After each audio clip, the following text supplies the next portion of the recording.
Abdurrahman bin Auf itu pernah kaya di Mekah, ketika masuk Islam dirampas hartanya. Sengaja tidak dieksekusi oleh orang kafir Quraisy untuk menunjukkan kepada khalayak yang bangsawan yang kaya lagi, jangan ikuti nih. Kalau diikuti jadi begini. Dirampas hartanya, diberikan pilihan. Kalau engkau tinggal di Mekah, tidak hijrah ke Madinah, ke Yathrib, kami berikan semua hartamu lagi, kami angkat jadi orang hartawan yang paling tinggi statusnya, dan kami muliakan semuanya. Tapi kalau engkau memilih hijrah, kami rampas semua hartamu, silahkan pergi, jangan bawa apapun, kecuali pakaian yang melekat di badan. Sengaja nggak dieksekusi. Beliau memilih berangkat untuk hijrah. Yang jadi persoalan, itu istrinya, keluarganya. Mau ikut suami, bawa pakaian, silahkan pergi. Belum tentu selamat, 400 kilo. Tapi kalau engkau tinggal di sini, kami berikan semua harta suamimu, dan silahkan pilih pemuda paling tampan yang mau dinikahi, kami fasilitasi. Sebentar ya Pak ya. Kalau ibu dalam posisi istrinya Abdurrahman bin Auf, pilih mana? Ikut suami kehilangan semua harta, atau tinggal di Mekah, dapat limpahan semua harta suami, bisa pilih pemuda paling tampan yang mungkin ibu ingin dapatkan. Anggap rekaman ini tidak akan disebarkan kepada suami masing-masing. Pertanyaan saya, ikut suami atau tinggal di Mekah? Suami. Oke. Bolehlah. Maaf, ternyata istri beliau tidak ikut suaminya tinggal di Mekah pada saat itu. Ini tahapan penghuni surga Firdaus itu levelnya saling bertahap. Allah tidak akan mungkin memberikan kemampuan maksimal di sini kalau kita belum melewati yang ini dengan optimal. Maka apa yang terjadi? Beliau hijrah, dan sebelum hijrah itu sudah mendapatkan pendidikan sholat khusyuk dari Nabi. Inilah nanti yang bisa kita jadikan sebagai panduan bagaimana belajar sholat khusyuk. Dilatih oleh Nabi 3 hal. 1, gerakannya dari takbir sampai salam. 2, bacaannya, apa yang mengiringi gerakan itu. Yang 3, hikmahnya. Karena semua gerakan dan bacaan sholat itu ada maknanya. Kenapa berdiri tidak terlampau rapat, tidak terlampau lebar? Kenapa kemudian mengangkat tangan sampai di sini? Ya, itu ada maknanya. Kenapa disimpan di sini? Kenapa rukunya lurus jajar? Itu semua ada artinya. Secara singkat diajarkan oleh Nabi, hijrahlah beliau kemudian ke Yathrib yang kelak jadi Al-Madinah Al-Munawwarah. Maka sampai sana kemuliaan masyarakat Madinah yang sampai sekarang diabadikan di Quran surah 59 ayat 9 sampai 10. Wa yu'thiruna 'ala anfusihim walau kana bihim khassasah. Karena itu disebut Ansar. Ansar itu menolong tanpa pamrih dan sesuai kebutuhan yang ditolong. Jadi kalau ada orang kehausan, yang datang menyambut yang bawa minuman.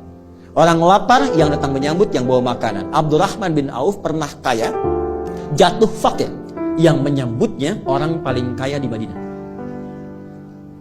Pilihannya 2. Perhatikan baik-baik.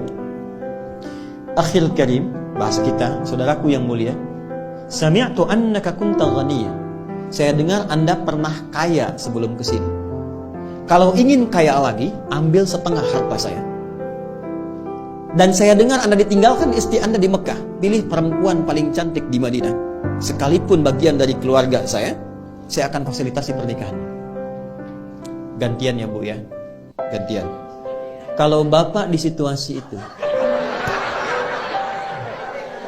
suruh milih.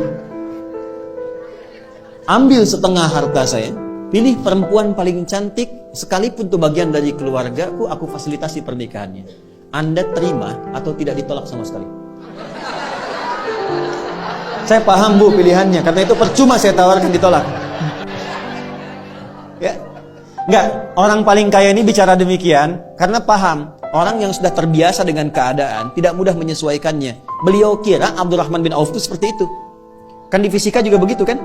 Ya, gaya itu kan F1 sama dengan F2, kan? Kalau naik hartanya banyak, naiknya kan turunnya beda.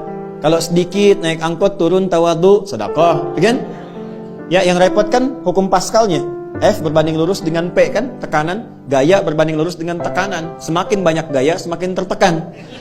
Itu problemnya. Nah, dia melihat Abdurrahman bin Auf ini barangkali sudah di level tinggi, gayanya tinggi, jadi tekanan. Dia lupa bahwa beliau sudah diajarkan cara sholat yang benar. Itu cuma dipraktekkan, berdiri begini. Ini ada maknanya. Apa jawaban Abdurrahman bin Auf? Jazakallahu khaira arini ainal aswaq. Semoga Allah memuliakan dan memberikan Anda pahala. Cukup tunjukkan kepadaku di mana pusat bisnisnya. Berdiri. Kalau masih mampu menegakkan diri kita, jangan gantungkan kehidupan pada orang lain. Oke? Cuma 2 tahun. Dari penyalur kambing, 2 tahun hartanya bertambah, 3 tahun jadi orang paling kaya pada masa itu. Dari nomor 3, nomor 2 langsung jadi nomor 1. Levelnya dari sini dulu sampai ke sini. Dan Abdurrahman bin Auf setelah menjadi kaya, sepeninggal Nabi, heboh Madinah, pekerjaannya setiap bulan cuman menyantuni semua orang di Madinah. Yang sudah nggak bisa bekerja disantuni sepertiga orang Madinah. Yang belum punya pekerjaan sepertiga dimodali oleh beliau.